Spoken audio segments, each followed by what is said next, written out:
Our friendship was forged in an IHOP in Fort Lauderdale. Was it? Yeah. Our friendship the forging of our friendship seems to move. Oh, well. From here to there. And it's just, there's a lot of seminal many moments. But over the past 10 years. Our server was Prince. Our coffee was hot. Probably still is Prince. Oh, I hope so. I hope he's thriving. Yeah. Wherever he may be. Fort Lauderdale, IHOP.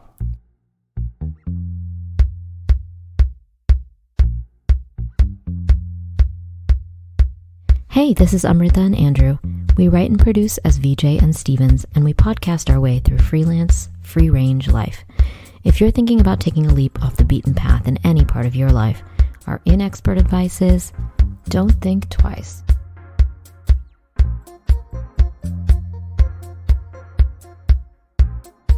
In the meantime, we've cracked a new candle.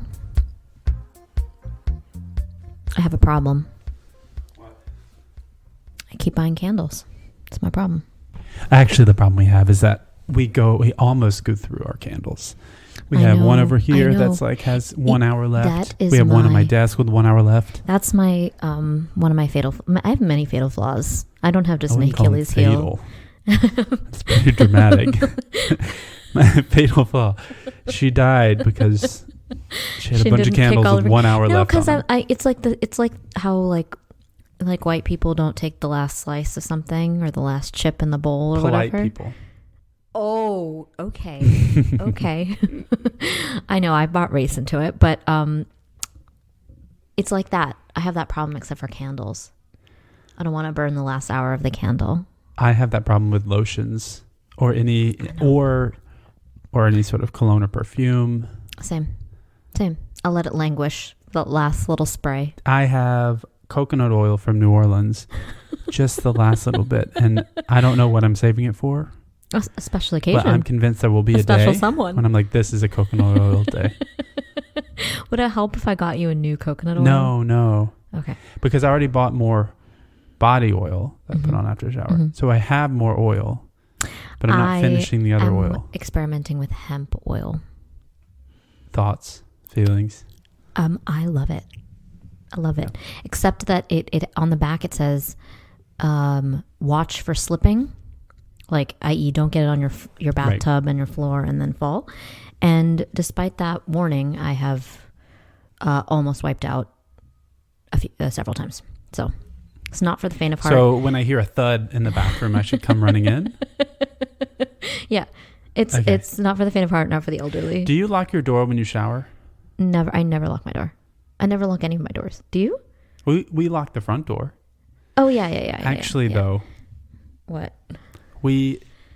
There have been more than a handful of times that I found the front door wide open and our door wide open, and it's not your fault. It is our shared fault. Between you and me. Yeah. Wait, a number of times? I would say at times? least 7. Wait, 7? That's not a number. I found the basement door open one day. Not open, but unlocked. What? Yeah. So we should not share our address lest the burglars People just are listening. let themselves in. Oh my God. Yeah. Anyway, last time we spoke, we talked about the housing work auction, but had I actually purchased? No. So just as an update for all of your curious art aficionados, I did win what I was bidding on, and it hangs above my bed, and it brings me joy. Yeah, you did well. I only got 1 of 4, and it was the one I liked the most.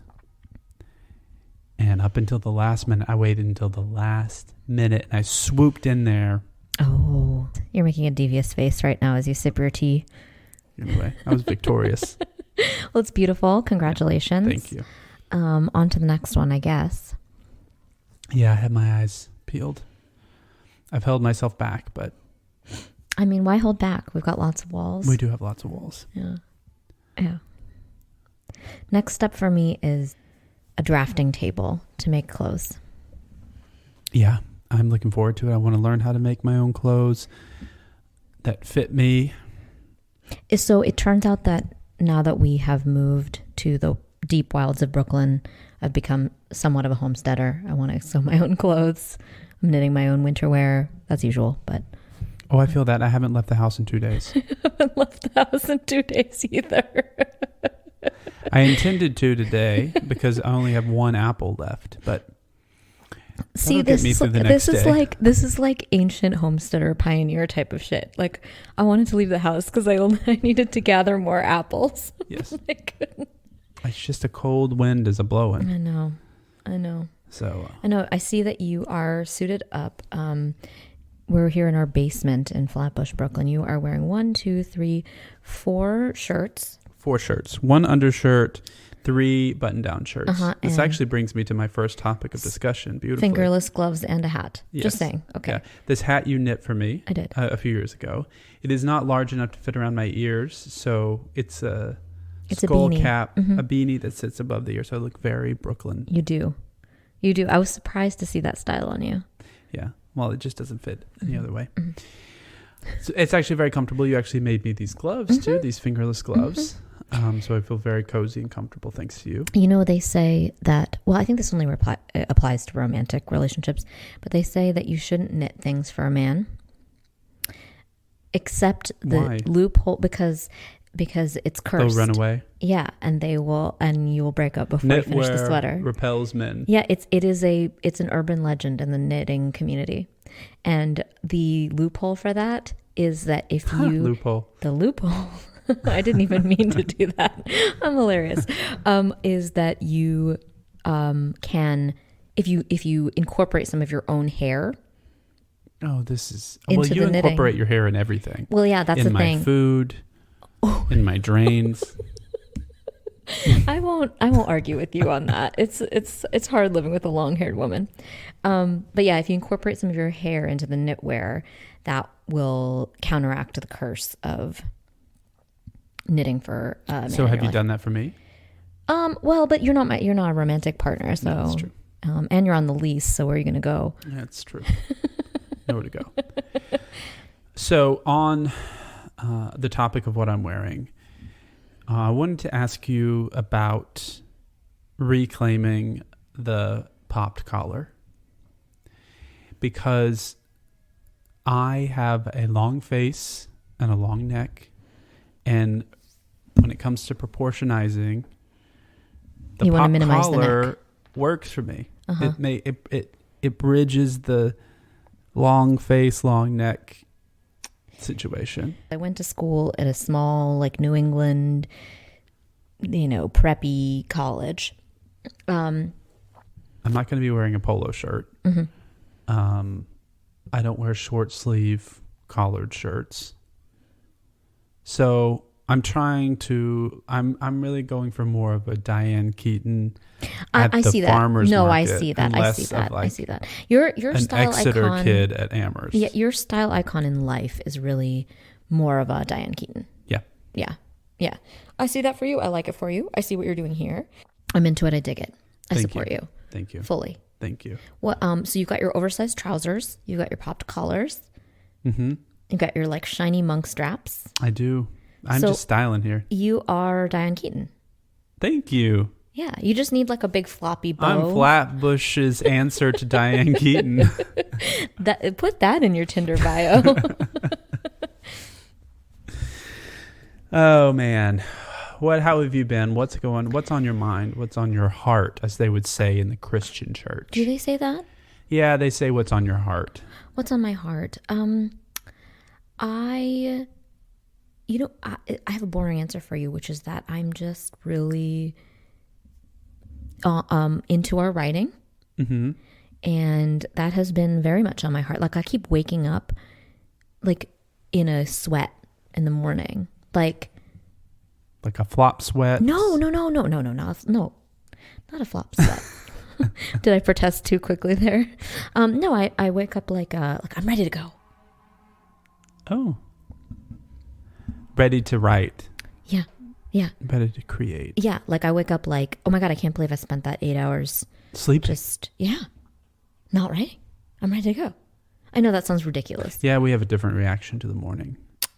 No. I mean, I'm still not a morning person, as you can attest. In fact, one of the greatest gifts about being, we've managed to finagle ourselves into a really good contractor situation for this year where we have, so we have some projects, we have some money coming in, we can sort of set our own work schedule around it, is that I'm getting to live the workday I've always wanted and frankly always deserved. Me too. Which is that I really take it easy in the morning, really get my mind right, and really nothing functional happens before noon. Some things can happen like working out. Right. But functionally nothing really happens before noon. Right. And that has been a gift. Because then you can really hit the ground running and you're firing on all cylinders. Yeah. So when I say I wake up like ready to go, I mean, I wake up like ready to think about going at noon. Right. Yeah.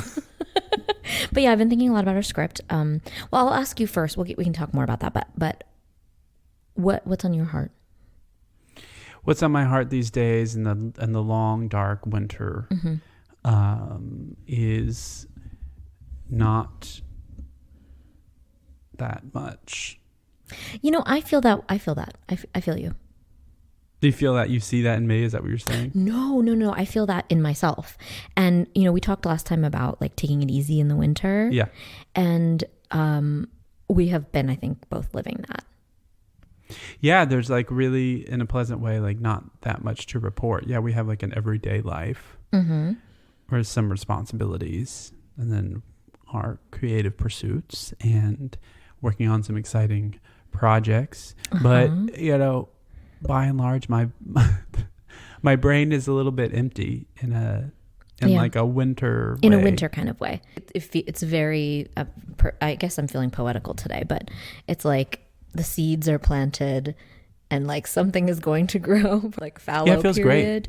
It is really good. It's really good. I feel like I enjoy my social times that I have with people more because I have nothing I'm trying to go to or come from or make time for. I feel like I have a good amount of time to spend with people. Yeah. And I am not like overly planned. And of course that's the state of the world too, maybe, but it's a nice rhythm that I think we've both fallen into. I agree.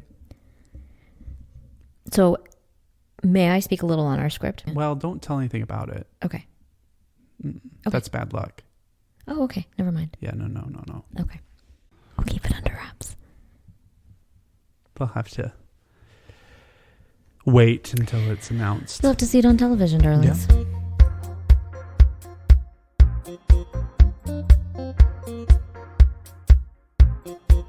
The other day you went into the city.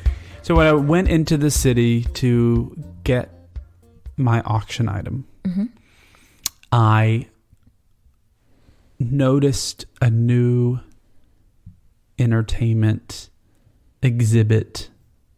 I'm not going to call it an art exhibit or anything. Oh, God. Just a touristy entertainment exhibit that had opened called the Friends Experience. Have you heard of this? Is it like the it's show? Exactly the what show you think Friends. it is. Okay. So it is in a corner commercial space where they have built out a replica of the Friends apartment building, probably, memorabilia. And there was a line, and I,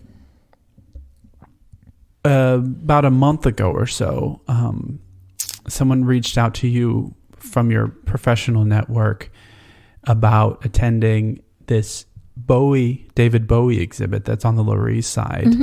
That is just what it sounds like. A tribute to David Bowie I didn't that even includes really look into it. I got to be honest with you. Music and memorabilia and yada yada.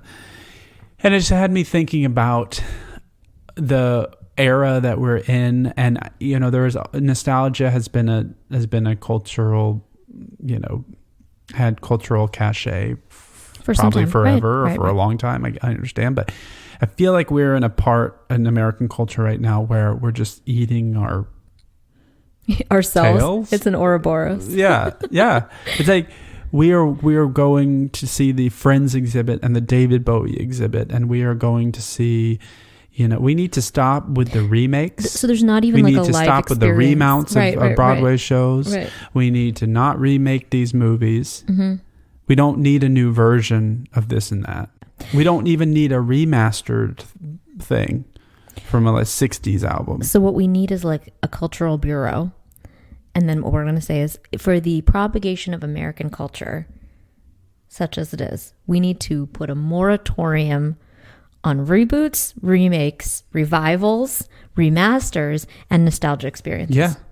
These people are paying $20, $25, probably more than that, to go and see these, to live this like fantasy of watching the Friends show and being in that apartment. Like, that is bleak. That's bleak. From a culture standpoint. That's bleak.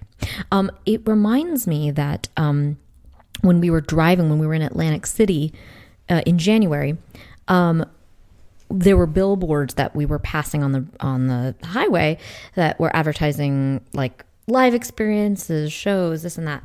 And the shows were being advertised as highly Instagrammable.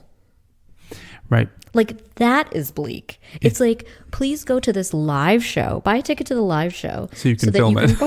You can post it on your Instagram. It's highly Instagrammable. You're going to get so many likes and retweets and reposts and whatever the fucks, from your filtered version of the live experience. Yeah. And that's a selling point for a live experience. Yeah. That to me is very bleak. And it's sort of related. It's like, it is. It's like, what is a live experience? Like, what does it mean to partake in like a new live cultural experience? It's either something that you're recycling from like a previous version, or it's like, how can this be recycled into content? Yeah. And when I'm thinking about the nostalgia piece, when you show up to go to a Friends experience or a Bowie experience or whatever it is, you show up comfortable in what it is. Mm-hmm. You have decided, you've indulged in whatever the piece of culture was, and you want to go and do more. Yes. And I don't know if it's just like me, man, crotchety or something, but it just feels like it's like consuming culture that you already know, mm-hmm. and that you're already comfortable with, right. and that like it's Zero not going to put you in any place to have to deal with anything. This goes with our unified theory of everything, is that our culture has become all about avoiding discomfort. It's completely about avoiding discomfort. So that's from a cultural standpoint, like with your art. We don't want anything that's going to cause any friction or any discomfort with our discourse. God forbid we disagree or, are able to have any sort of casual disagreement. Yep. Everything is about eliminating discomfort. Yes. And that's existed in American culture since, forever. I mean, Disney is built on comfort, really, mm-hmm. And not, challenging you very much. But now, like everything is comfort food, cultural comfort food. And before you get there. Like a remake, it's like, oh well, I saw it and I know what the story is, I know what the thing mm-hmm. is. So now I just get to see how they tweak it, whatever they and what is that? That's the past. Yeah, I think it must be just that it's what's safe, and it's the reason that we get so many. And the future is scary. Well, the future is scary. Well, of course, yeah. And of course, we feel that the future is particularly scary right now. But it's also just like a commercial thing, that it's like whatever's going to be the safest to sell. And the unknown is very uncertain to sell. Like, it could be really, really stupendous, and it could be the thing that everybody wants to remake 20 years from now, or it could not be. So it's like all that risk. There's too much risk built in from a commercial standpoint for there to be things that are new and not just the Friends apartment. Yeah. It just bums me out. Who did you see in line for this experience? Was it the youth? It was the youth. Yeah. So it was people largely who are maybe watching. It wasn't people who watched it the first time around. Maybe the parents of the youth did. Which I won't hold back. Friends is a shitty show. How about that? How about it? It's a stupid, shitty show, and I always thought it was. I know that it has a huge fandom, but that's just because it pulls at all the comfortable things and what's that the vision you have when it's you're striving for something aspirational. Mm-hmm, mm-hmm, yeah, everything's aspirational in that show. Is it though? I don't aspire to that. A lot of people would do. That's what's shitty about the show. Well, that doesn't even make sense what I said. I like your fire about it, though. What I definitely feel like I don't want to consume a lot of remakes right now, but there is a risk on clicking on something that you don't know what it's going to be. So it's like everything, like the key to all of this for if like as a consumer is like making it familiar enough, but then something different. Form something isn't new, bad, right? Form isn't bad. You go to, symphonies are built on a form, and that happened for hundreds of years, and it still happens. Like, I'm not saying that everything needs to be formless. I'm not saying like radical. That you can't, also art forms have language, whether ballet or modern dance or classical music or modern music, rock music. Like, we have forms that we identify with and that we understand. And that are modes to communicate something. So if you're using a form that's a classic form to communicate something that is timely or new or, necessary, that's one thing. Mm-hmm. But revisiting not only the form, but the thing you were saying in the year 2000 is a safety-seeking... So, that's so true. That's so true, too, because it's like, how are we ever going to make any commentary on the times we live in? Not that like every show needs to be like some sort of, like super cutting cultural commentary, but how can we even just like remark on our surroundings in a casual, light way if we're revisiting exactly what was said in 2000? And so much changes, which sort of feeds into another topic I want to talk about. Using a form that's familiar and even if you're not commenting on some large cultural moment in whatever art you're making, even if you're just telling a story that's as old as time, but with the language of the day in a form that is familiar, that sets it in a place in time that is important for us because we recognize the language. I mean, language in the year 2000 and language in 2022 is very different. Mm-hmm.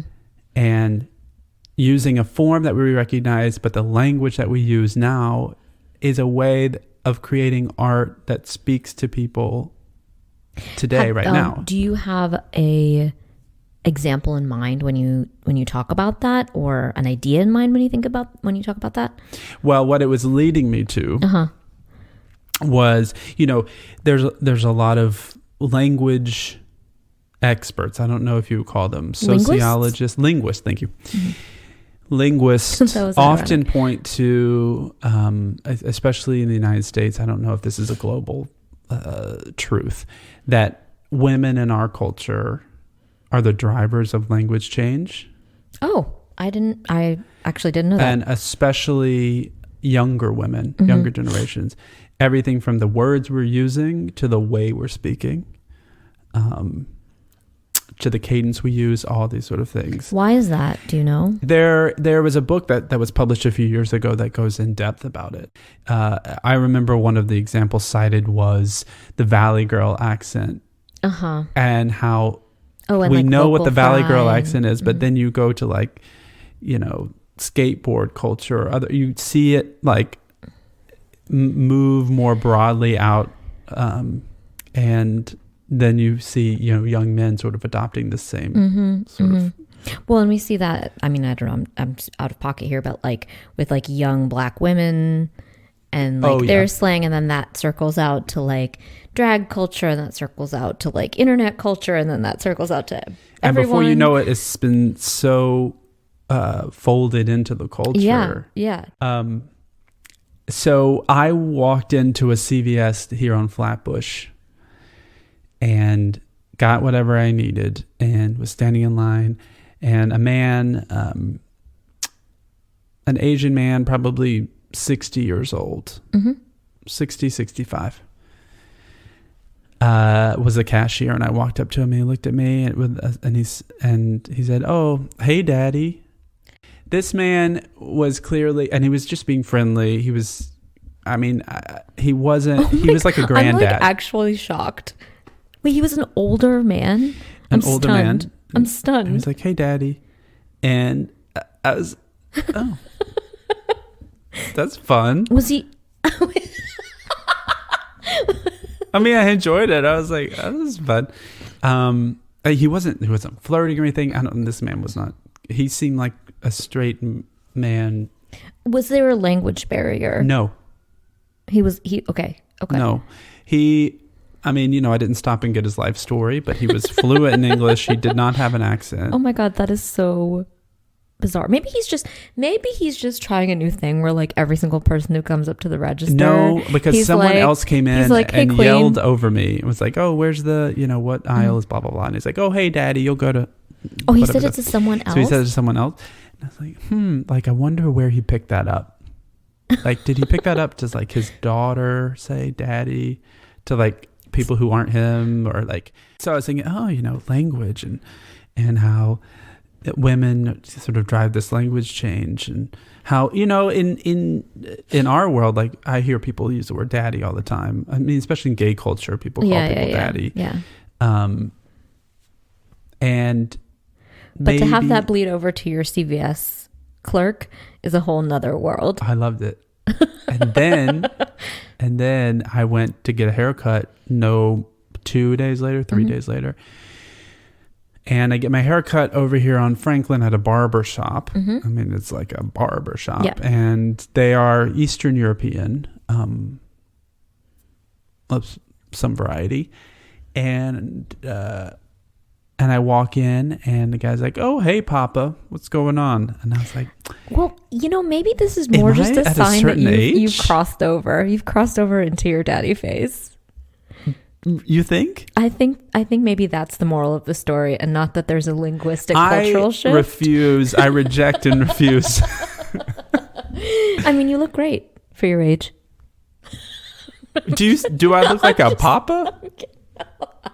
No, when I think papa, I think of like a jolly man with like a huge beard and a pot belly. And keep in mind, I'm walking into these places with a mask on, a hat on. I mean, the only things you can see are my eyes. Maybe my crow's feet. I actually... Maybe that's... No, I think... I actually...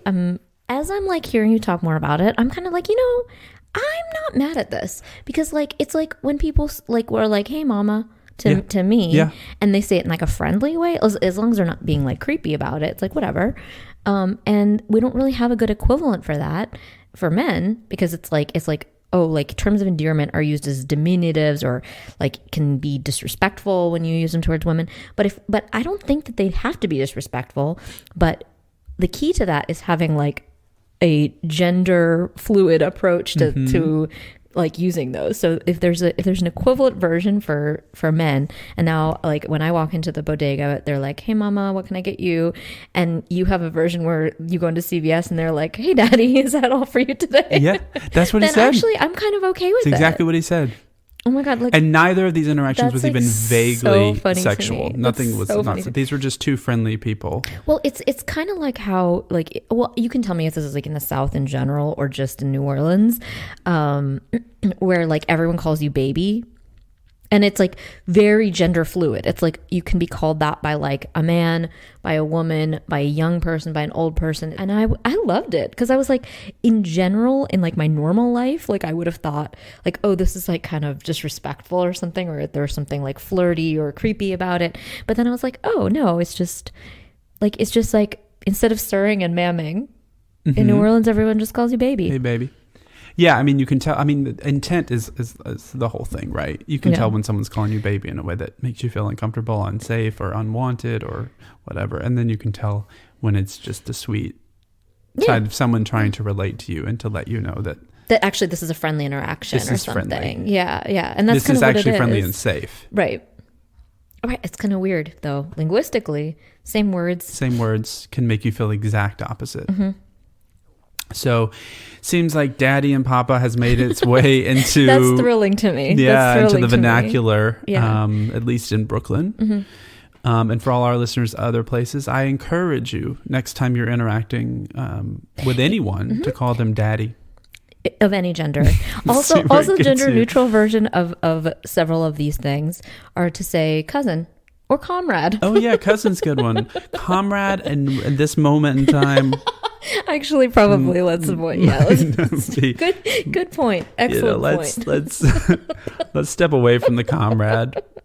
I fired that off really thoughtlessly. I'll just say.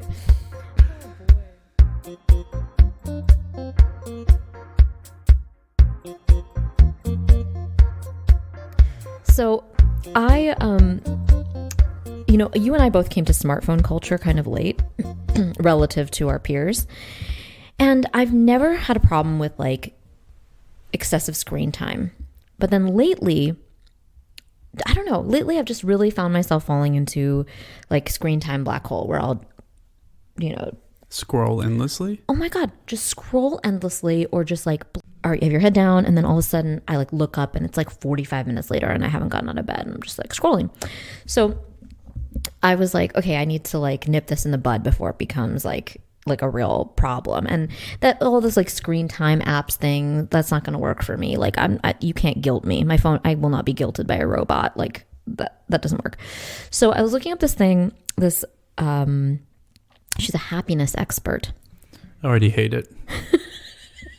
Okay, you're going to hate it even more when I tell you. She's not a happiness expert. Yeah, she like literally, I know I'm telling you, it's going to make you hate it even more. She's a happiness expert who teaches a happiness course at Yale, which is so popular. A third of the undergraduate student body signs up for it like every time it's offered. Yeah. Mm-hmm. Because of course these are all people who struggle a lot with figuring out how to be happy. So it's like, oh my God, I'm a gunner. Like if you teach me a course on it, ooh, can I get an A in happiness? Yeah. And does that make me happy? Like that's really sad. But anyway, her thought about like screen time.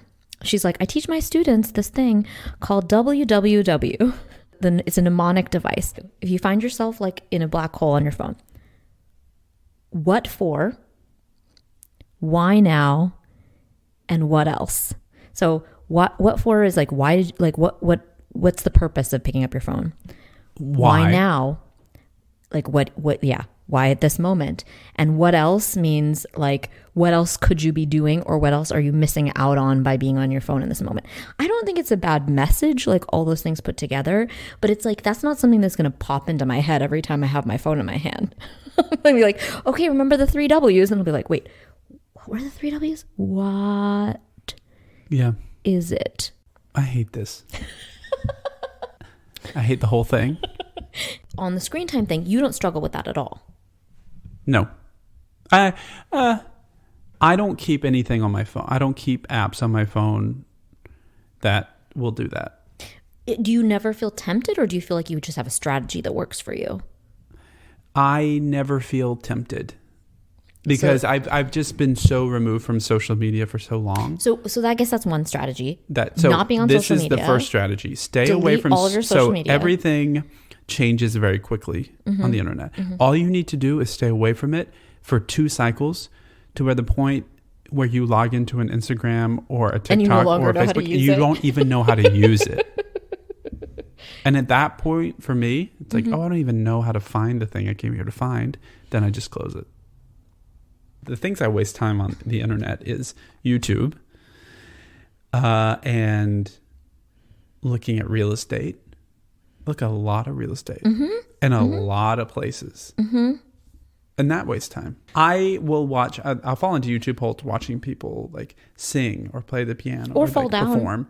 Be fair. I only occasionally while I watch funny videos. I mean, I fall into internet holes when I'm like, by the way, the possum. Oh my God. The possum. What about the possum? I fell into the internet and I landed at possum. And the Virginia possum, which is the only possum that lives in the Americas, the possum we all know when you find it in the trash. Mm-hmm. And growing up, we used to find a possum in our trash fairly regularly. That's so scary. Oh my God. And we were always like, oh, it's always rabid. Turns out that possums are highly resistant to rabies because of they have a very low blood temperature, body temperature for mammals are very cold. So it can't incubate. It can't incubate rabies. So they're resistant to rabies. Not to say they can't be rabid, but most of them aren't. Mm-hmm. And also, actually, I'm still surprised by that. They just look like they should have rabies. I fell into this hole because I watched. Now this is a dumb video. I watched a video of a woman who adopted a possum and then raised it. That's disgusting. And then tried to release it into the wild, but it kept following her back inside. Face only a mother could love. So it's this like real ugly thing. But she's raising the possum. So then I was like, how long is she stuck with the possum? Because she said in the video, oh, it's going to have a happy life as long as it lives. I was like, oh, so how long is she stuck with that? Which she enjoys it, but then it just got me curious. So they live up to 4 years in the wild. Oh, okay. I thought you were going to be like 35 years, like the tapeworm. No, only 4 years, although there is an island off the coast of Georgia, the state, in which there is an undisturbed possum community that does not have natural predators, and they can live up to twice as long. Because possums don't have natural defenses. Can you imagine like washing up on Possum Island? Yeah. You'd never get rabies, but they're not dangerous. They're just gross. Their natural defense is that they're gross. They also are good to have around. They reduce the spread of Lyme disease. For similar reasons, because of the blood temperature thing? Or? So, I don't know. I just give you that fact. I don't know. This is as far as I got. So, from here, you'll need to do your own. You're not going to be able to help me with my internet addiction problem. But yeah, so what are you hoping to do? Now that you've watched the happiness course by some quack. Well, I'm never going to be able to remember the 3 W's. I can't even remember whether it's like feed a cold, starve a fever, or is it feed a fever, starve a cold? Oh, yeah. See what I'm saying? Like mnemonic devices are very confusing. So the mnemonic device thing is not going to work for me. I remember your apartment number in Park Slope. How? Because of a mnemonic device. Oh. It was 4K, wasn't it? Yeah. Because I kept forgetting it. I would get there and I'd have to text you and have to wait. And your phone, you weren't next to your phone, so I'd be like freezing outside for like 10 minutes. And so finally I was like, K, what's going to be K? So this is so stupid. It has maybe a mnemonic device works only if it's really stupid, really dumb. Okay. And it's like outside of what you would think yourself would come up with a mnemonic device. Okay. So I remembered it because you were the crazy cats. Because we were 4 crazy cats. Yeah. Well, I guess there were only 3 of us, but. Right. But so the answer that is really stupid. Really stupid. And it was with K's because with K's. Yeah, for unknown reasons. So I need to come up with a really stupid mnemonic device that's gonna shock me out of getting into an internet spiral. Yeah. Okay. Yeah. All right. That'll be my assignment. I'll come up with something. Yeah. It can't be logical. It can't be logical. Can't be intellectual. It has to be mildly embarrassing to share. That's the key to a mnemonic device. Oh my God. Okay. Actually, we've circled around to you having really good advice on this matter. Yeah. So I'm like, oh, how does it, what's the mnemonic? You'll be like, oh, I don't want to tell you. Like, okay. I do lots of deeply embarrassing things. So, I'm sure I can come up with something. Yeah. I just need to bury it in a hole outside or something. I don't know. Yeah. Just throw your phone out the window. Just throw it down onto the subway tracks. Never look back. Run away screaming into the woods. Yeah. I mean, what are you going to miss? Your family, your friends. Who needs them? Speaking of phones and technology, when your sister was here, we all went to the Tenement Museum, but I had left my phone at home. I had my wallet, which identified me with my driver's license. And we get to the Tenement Museum, and I need to provide proof of vaccine, and I don't carry around my card, of course, like most people. I have it on my phone, and I realize I don't have my phone. Everyone else around me has their phone, and so I have it stored in my email, which feels like that would be a nice backup. Seems logical, yeah. Well, 2-step verification got me, and it got me good. We tried every method. It was like, let's get into your Google Drive. Let's install your Google account on my phone as though it's your new phone. Yeah. Like we tried everything, and everything. It was like, we have a few ways of verifying you. Like, let's send it to your phone. Here are the 2 ways. We can text you a code, or we can call your phone. Or we can email you. Or we can email you. How would it be helpful to email you the verification when you're trying to get into your email? Riddle me that. So then we're like, okay, let's create a Louisiana's Department of Health account because they have the record of the vaccines that I got when I was in New Orleans. We get to the end. They found the record. We've sent your verification to your phone. It's like you can view it. Like, please, like, enter the your code. verification for your phone. We did that for the city of New York, which has my booster shot, which would prove everything. Same thing. It was like technology. We were in this hamstrung. We were hamstrung. Like if you don't have your phone, you actually can't participate in society. Which on a sort of serious note, I was like, how do people who don't have phones or don't have smartphones participate in society anymore? Yeah. Like we've made it impossible. I mean, and you have these people who walk around saying like, oh, look at these poor people, and they're walking around here with their fancy phones. It's like, actually a phone, we have made it in this world essential. It's an essential. Yeah. You can't fill out a paper application to a job. You can't do anything. You can't go anywhere right now without a smartphone. And for that matter, like, you know, I guess maybe you're privileged enough to be going to a restaurant, but it's like, you have to scan the fucking QR code to like get anything. You know, can't do that on a flip phone or no phone. So if you want to throw your phone on the tracks, I encourage that, but just know that you probably won't be able to get into the subway ever again. You probably won't be able to get to pay your bills. You're not actually a person anymore. Yeah, I'll throw away my phone, and then I'll have to withdraw from society immediately. You will cease to exist. Yeah. One last note, I'll say that you read a lot, so you're not stuck in your phone all the time. I see you flipping pages. Yeah, I flip some pages. Turning tables. Yeah, I do find that it's chasing pavements. I do find that it's taking me longer to comprehend things that I read. I think that's a worldwide phenomenon because of our attention deficit. Yes. Or, you know, whatever. What I find myself doing after I've read a few pages and realized I haven't comprehended anything is I go back and I read them at the pace that I would read them out loud for a paragraph or two, and it gets me back into remembering how to read again. Yeah, it's a problem. It's a problem. Like, and it's a problem. Like, I know this is crazy, but it's like even for stuff that I've written. Sometimes I'll like read something back, like if I'm reviewing our script, and then I'll be like, wait, what? Mm-hmm. And then I have to like go back. Glaze over it. I've noticed on the Zoom calls that we've been on that I am the only person drinking coffee. And it makes me wonder if there is some video chatting etiquette. No, I think we have been we're in this strange position of having been out of the workforce for like everything getting virtualized. Yes, transition to virtual, whatever. So now that we're re-engaging with it, it feels like everything, like we're aliens. So it's like everything. It's like, am I doing this right? Is this normal? Like, is this how people do stuff? Is this how we live now? Yeah. No, everything is like that. So you questioning yourself is totally normal, but I'm here to tell you that it's not impolite to drink coffee. I mean, I think as with many things, it's like impolite to like eat a salad in someone's face, which, you know, people did in the real world, like in meetings sometimes. And you're just like, because remember you got dinged for chewing gum while your boss was eating a salad.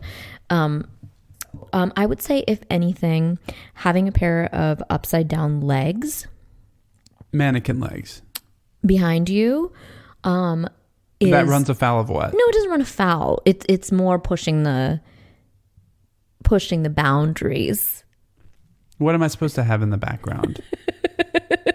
So tell the good people about what you found. In the background, you see a pair of mannequin legs that I found in the trash. Not on the sidewalk. I found in the trash, and I did have to dig.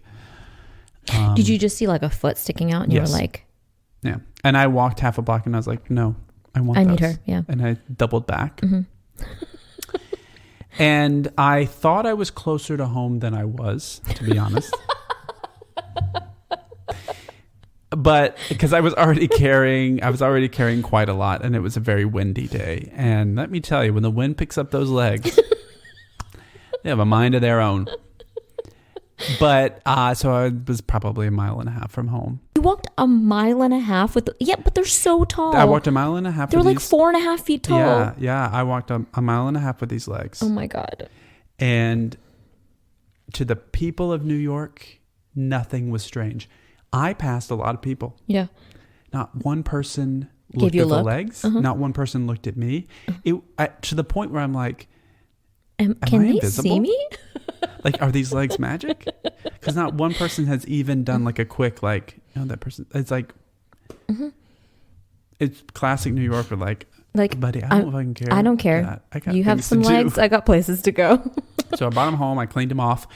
And I have a low table behind me. And I put them upside down on the table. So now it looks like there's a woman. Like in plow pose. Yeah. Behind you. Yeah. I like it a lot. I think it gives a nice, like, quirky... Oh yeah, Pee-wee's Playhouse. I love it. I love it. We need more.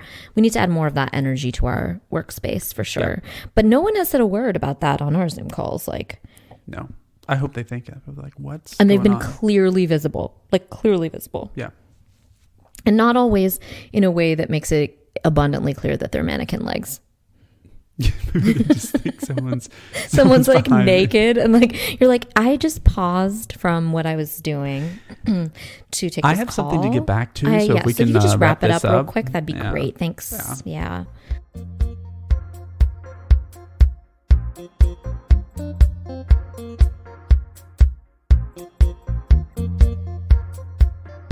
Start taking them and then be like, why do I feel so bad? You know, you're very resistant to doing things that will make you feel better. I am.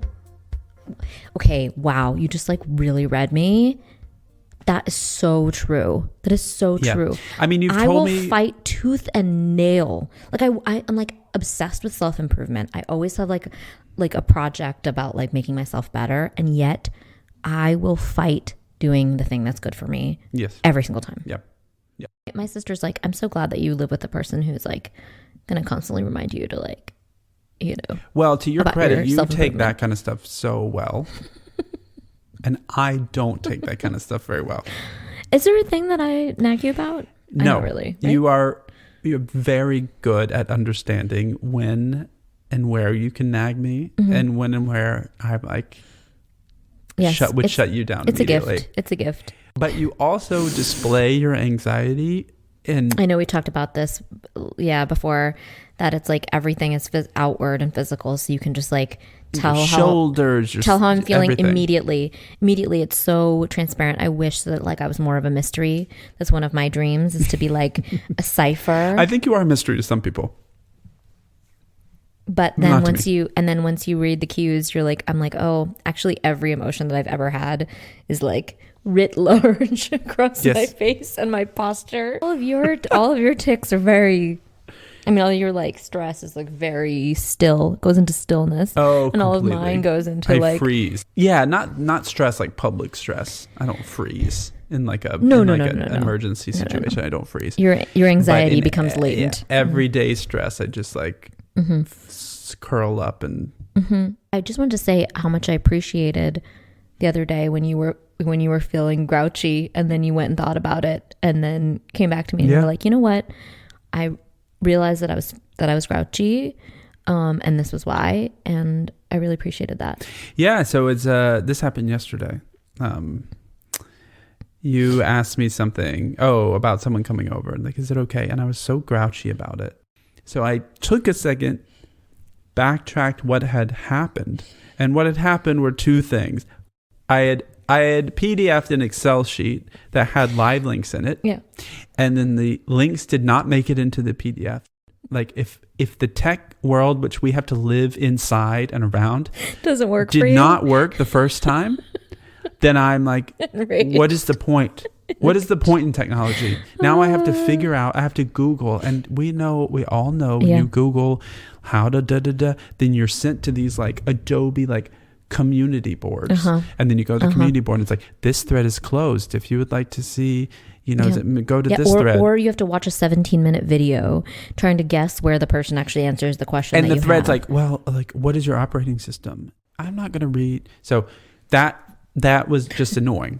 Right? It's like a small annoyance. And then coupled on that, you had turned around in a work situation. Someone had wanted you to join an internal Slack channel. Oh, God. And you and I and VJ and Stevens does not, regardless of the client, join a client's Slack channel. Period. We do not use Slack. That is a hard boundary. We do not believe in Slack, and we will not be Slacked at your convenience. Yes. I do not believe in Slack, and I will ignore its existence. We are not an emergency service that you can just like Slack us. So we don't use Slack internally, nor will we ever use Slack. That is not a management tool. That's a fucking waste of time. It's a waste of time. And so in my head, I'm annoyed that a PDF won't work. And I'm annoyed at this guy for asking you to join a Slack channel because it's going to waste your time. And so I'm by like extension, our righteously time. angry that your time might be wasted. So these two thoughts are going in my head. And then you ask me about another thing. And then I'm grouchy. But those two things had happened so quickly that I didn't even on a conscious level know these two stupid things had upset me. Yeah. It wasn't anything I said to you. It was just like your PDF problem. It was like, fuck Slack and fuck Adobe. So it felt good to identify those things and to sort of laugh at how like small and silly. Yeah. But, there are like two types of people in this world. There are people who I love the statement that starts get overwhelmed and at the big things that happen in life. They shut down when the big emergencies happen. Yes. And then there are people who excel at the big moments and then they are brought to their knees when the fucking PDF will not carry the live links. We have a way of talking about this in my family, which is, and it's exactly what you just said. Are you a person who sweats the big stuff, or are you a person who sweats the small stuff? Yeah. And typically, you're not a person who sweats both. For instance, my father. He is a person who sweats the small stuff enormously. But if you're on fire, if like really shit is going down, yeah, you can call him and he will be so calm. It'll be like something so major. And he'll be like, okay, well, first thing we're going to do is this, and then we're going to do that, and it's going to be fine. But if it's like your shoelace is untied, it's like he will fall apart. Yep. If we have to get to a flight and we have only allowed 2 hours to get there, he will Or crumble. what time's dinner? Crumble. So I think we need both of those types of people in the world in order to like keep the engines of life running.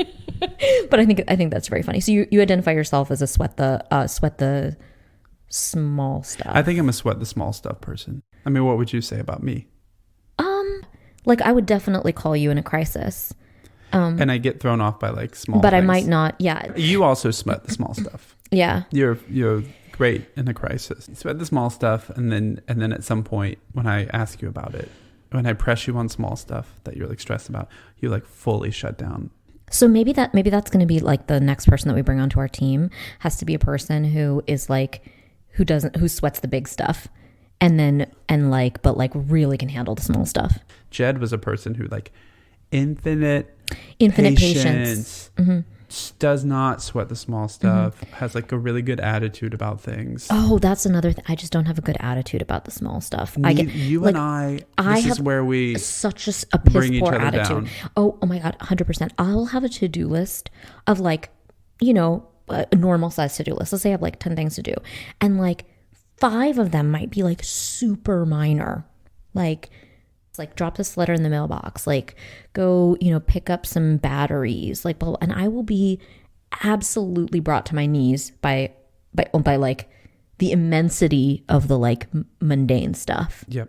Walked into a Walgreens the other day, turned around because like too many people. Actually that happened to me too. And I'm famous for walking into places, bars, restaurants.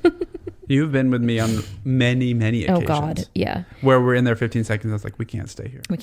Yeah, no, there's been a couple of notable examples of that. One was when you were confounded by the line at Whole Foods, and so then you had like a salad bar item, and you just like flung it.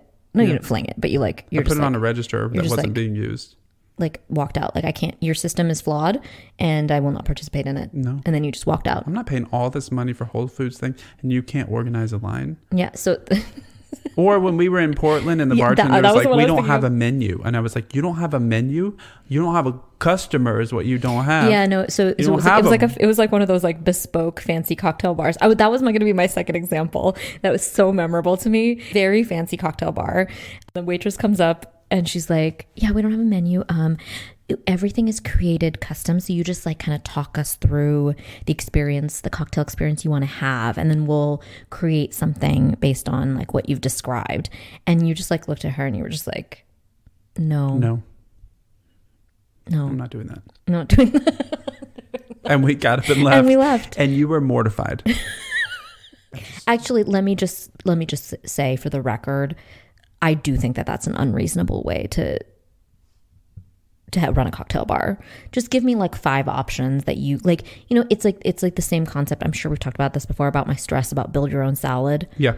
Just tell me what to put on the fucking salad. If I wanted to make that decision myself, I would have stayed home and like made a salad. But like, I don't know how to do that. So I'm asking you to do it. To me, it's like, okay, but there's going to be other people who come in here that, I mean, I didn't want to do that day. Even if I did want to do it that day, I would have left because there are other people on principle. There are people who don't go drink enough to know what they like, don't know how to enjoy a cocktail what the or whatever. Vocabulary is of like there are too many barriers that are put up in place, and you have to assume so much about what someone knows, even about themselves, about what they like.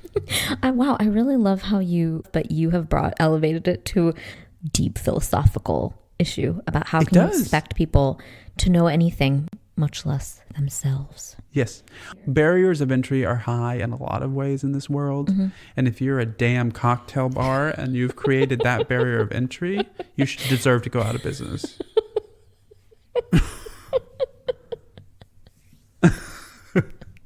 Is that a little harsh? No, I appreciate your curmudgeonly spirit. Forever and always. Sitting there in your fingerless gloves and your little hat. And my multiple. And your 4 shirts. My 4 shirts. You know, layers, I've really come around to layers, which are really good because, you know, Breaking news. Layers. Yeah. Good. Because air gets trapped between the layers. You know, we really like to get like a heavy warm coat, but then people won't wear layers. So there's only one layer for the air to get trapped, plus all the stuff that they have in the coat. I understand that. That's what makes it warm. I'm not a moron. Sidebar. If someone could send me 100% cotton lounge pant, that would be great. You don't have to send me the pant. Someone could just send me a link to 100% cotton. Well, that does not have anything like polyester. They could just come over and let viscose. themselves in through our unlocked doors. They could do that too. We have the basement door and the front door. Yeah, come on in. Both probably open. Wide open. If not, you can go to the backyard and come through the back door.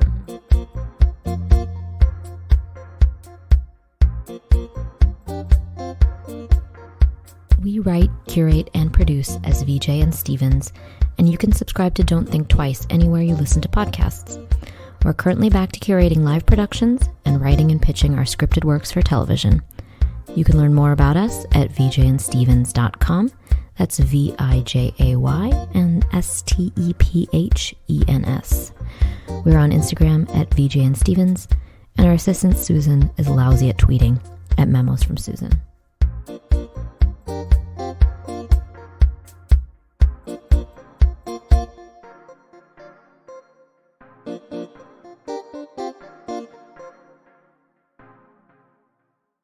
You've got like a shawl.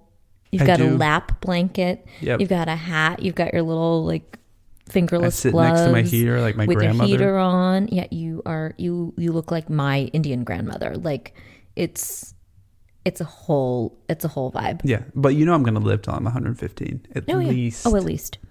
Yeah. I'm going to outlive everybody. Begrudgingly.